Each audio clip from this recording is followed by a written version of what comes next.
out of your world and step into mine. Welcome back, guys. Another Funko Pop collectible figure review, and I have 3 brand new figures from the Gears of War original trilogy in Clayton Carmine, Locust Drone, and Marcus Fenix. This is such an exciting time because you guys know I love Funko Pop, and I have been a Gears head since the first game came out, and I'm actually playing Gears of War 4 right now. Now, there are 3 other figures in this lineup that I'm going to be showing you guys at a later date, but I wanted to focus on these 3 from the original Gears of War trilogy. Now, looking at your standard window box here, I'm going to borrow Marcus Fenix. We got the Pop Games logo on the top left, Gears of War, that awesome logo, and of course you got the cog emblem right there, number 112. So each figure on the top right has their respective number. A nice window view of the figure enclosed, and then you have some of that concept artwork right there in the front as well, and then you have their names at the bottom. On this side of the box you have a little bit more of the same. At the top you can see the top of their heads, and you see a little bit of the Lancer right there, Pop Games. And as you guys can tell, on this side you get the full concept artwork of the figure inside of the box. And at the back of the box you have the Pop Games Gears of War logos, and then you have the entire lineup of this Gears of War first wave.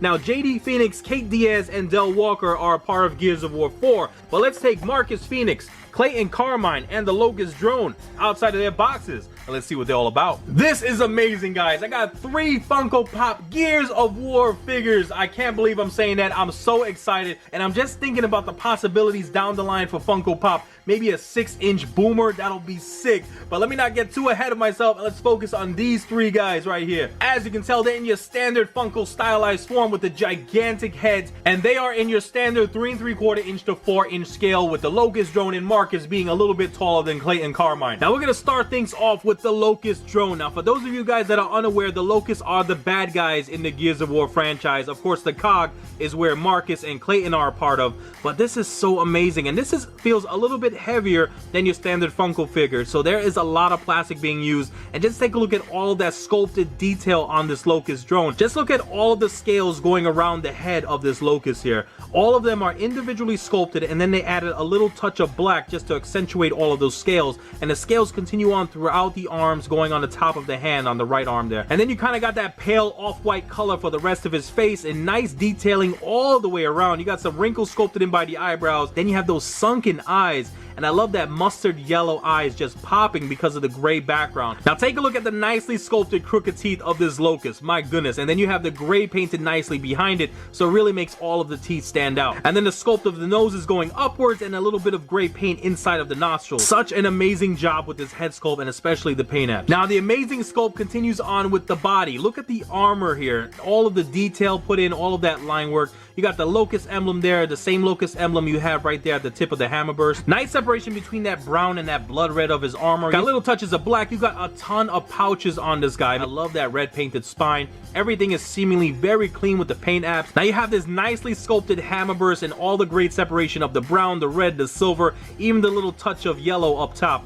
Great job all the way through. Look at that. And then he has this shoulder guard, brown and black, and going onto this other arm with that off-white coloring, going down to the brown gloves, which is holding the other side of the hammer burst. And as you can see, his fingers that are holding the hammer burst are nice and cleanly painted. Now after you get past all of these pouches, you have his brown pants with, I love the piping of the black there, nice glossy black paint mixed in with the brown. It just looks so awesome. Little touches of red by the knee armor. Such a great representation of the Locust from the video game. And now we take a look at Clayton Carmine from Gears of War 3. Now, for those of you that don't know about Carmine's story, it's almost like Saving Private Ryan, where all of the Ryan brothers go to war and all of them die but one. It's kind of the badass of the Carmines, and he looks it. Nice sculpted detail on that cog helmet. You can see that nice powder blue painted all within the sculpt. Looks amazing. And then you have the royal blue. I just love the composition here and all of that gunmetal gray surrounding it. Look how clean the paint apps are. Look at all of that detail, and I love the light up effect by that powdery blue color right there. So true to the way this appears in the game,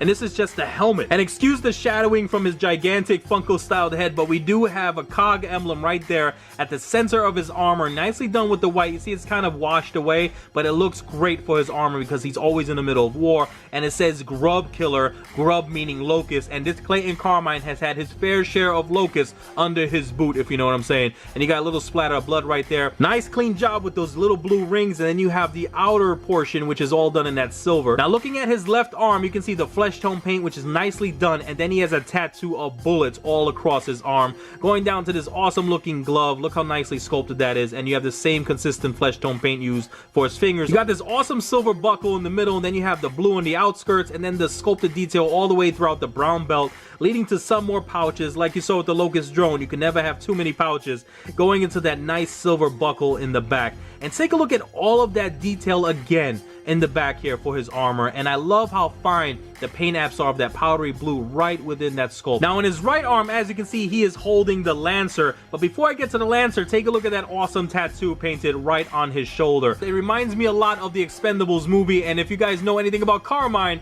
and then you have the same gloves, nicely sculpted, nicely painted, leading to this awesome assault rifle Lancer. Now this is the staple in Gears of War. It is an assault rifle, and it also has a chainsaw when people get a little too close. And again, nice attention to detail for the chainsaw, even with the blades down here. Just looks so cool, like it came right out of the game. Now going down to his pants, you can see sculpted padding up top, and then you have these sweet looking boots with the blue outlines. You got some silver, just an awesome set of boots here to stomp some grub. And now we get to the man himself, the leader of Delta Squad, Marcus Fenix, and it looks like he's wearing his Gears of War COG outfit here, and so bright and shiny. You can see he hasn't yet gotten into the war. It looks like they just broke him out of prison. Sweet looking COG emblem right there. You can see it's all done in the white, very crisp. Again, you have some more nice etchings and designs and line work all the way throughout. You got some light blue touches right there. I love the rings on his chest.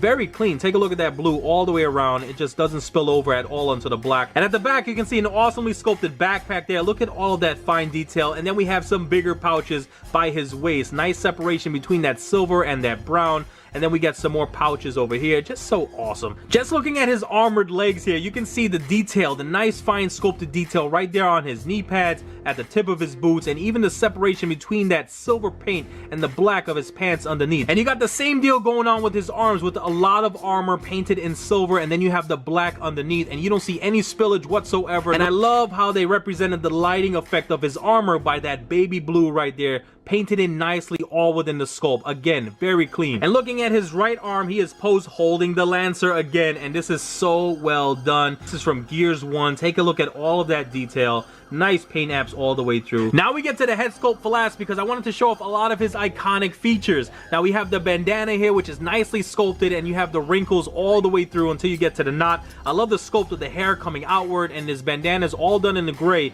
and you have a very crisp application of that white symbol. Now Marcus is also known for that scar on his face and the soul patch, and you have this nice scar going all the way down his cheek, which is done in that red, and again, it does not spill over to that flesh tone paint. You got those deep black circular eyes, and then those big black eyebrows, and of course his triangular nose, and his nicely sculpted ears, and his sideburns there, which could have been painted a little bit fuller, but it's not too bad. Just an awesome job with Marcus Fenix. I am a big fan of this. For articulation, all three figures have the full rotation all the way around, and I prefer this a lot more than the bobblehead because it gives some displayable options when posing your figure. So there you have it, guys, my video review of the Funko Pop games and Gears of War, Locust Drone, Clayton Carmine, and Marcus Fenix. I am so excited that my favorite video game franchise has finally gotten the Funko Pop treatment. I mean, we got a ton of possibilities, right? We need the Coltrane, baby. We need a Damon Baird. We need a 6-inch boomer. I can go on and on. This is just an exciting time, guys. But thank you so much for hanging out with me. I hope you enjoyed the video. Leave a thumbs up and check out my channel for other reviews I've done. And I have so many cool things coming your way, so make sure you all like, subscribe, comment, and share. You know what to do. Peace.